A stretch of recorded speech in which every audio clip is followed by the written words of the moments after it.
রাজধানীতে চাঁদাবাজের তালিকায় নাম থাকলে ছাড়া হবে না রাঘব বোয়ালদেরও, এমন হুঁশিয়ারি দিয়েছেন ডিএমপি। তবে অপরাধ বিশ্লেষকরা বলছেন, চাঁদাবাজদের নাম ও রাজনৈতিক পরিচয় জনসম্মুখে প্রকাশের পাশাপাশি পৃষ্ঠপোষকদেরও ধরতে হবে। এছাড়াও রাজনৈতিক পরিচয়ে কেউ যেন চাঁদাবাজি করতে না পারে তাও নিশ্চিত করতে হবে।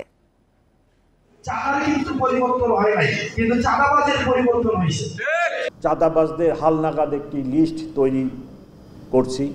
ঢাকা সহ সারা দেশে কমেনি চাঁদাবাজদের দৌরাত্ম্য। ডিএমপি কমিশনার ও বৈষম্য বিরোধী ছাত্র আন্দোলনের সমন্বয়ক হাসনাত আবদুল্লাহর এই বক্তব্যেও বিষয়টি স্পষ্ট।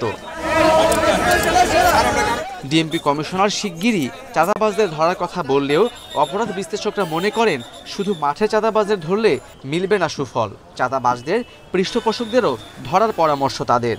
এই ধরনের বক্তব্য আমরা বহু শুনেছি যে এই মাসে এই এত তারিখের মধ্যে চাঁদাবাজদের তালিকা হচ্ছে, সিন্ডিকেটের তালিকা হচ্ছে, এদেরকে ধরা হবে। এই বক্তব্যগুলোর প্রতি মানুষের এখন খুব একটা বেশি আস্থা নাই। মানুষ এখন অ্যাকশন দেখতে চায়। আওয়ামী সরকারের আমলে দলীয় নেতাকর্মীরা চাঁদাবাজিতে সরাসরি জড়িত থাকলেও তারা এখন পলাতক। এই অপরাধ বিশ্লেষক মনে করেন, নতুন করে রাজনৈতিক পরিচয়ে কেউ যাতে চাঁদাবাজি করতে না পারে তা নিশ্চিত করতে হবে এখনই। চাঁদাবাজি ঠিকই আছে, শুধু মানুষগুলো পরিবর্তন হয়েছে। তো এখন প্রশ্ন হলো যে বিগত সরকারের পৃষ্ঠপোষকতায়, বিগত সরকারের কোনো রাজনৈতিক দল নেতার পৃষ্ঠপোষকতায় যারা চাঁদাবাজি করেছেন তারা তো এখন নেই। তাহলে এই যে নতুন যে মানুষগুলো যে আসলো চাঁদাবাজিতে, তারা আসলে কারা বা তাদের রাজনৈতিক পরিচয় কি? পুলিশ বলছে, কোনো রাজনৈতিক পরিচয়ে চাঁদাবাজির সুযোগ নেই। তালিকায় রাঘব বোয়ালদের নাম আসলে তাদেরও ধরা হবে। অপরাধীদের রাজনৈতিক পরিচয় বা ব্যাকগ্রাউন্ড আমাদের কাছে মুখ্য বিষয় নয়।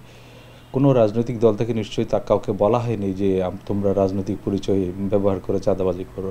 আমাদের কাছে অপরাধী। চাঁদাবাজির ঘটনায় অনেকেই মামলা করতে চান না, ফলে আসল চাঁদাবাজ থেকে যায় ধরাছোঁয়ার বাইরে, বলছে police. Khaled Raihan, independent news, Dhaka.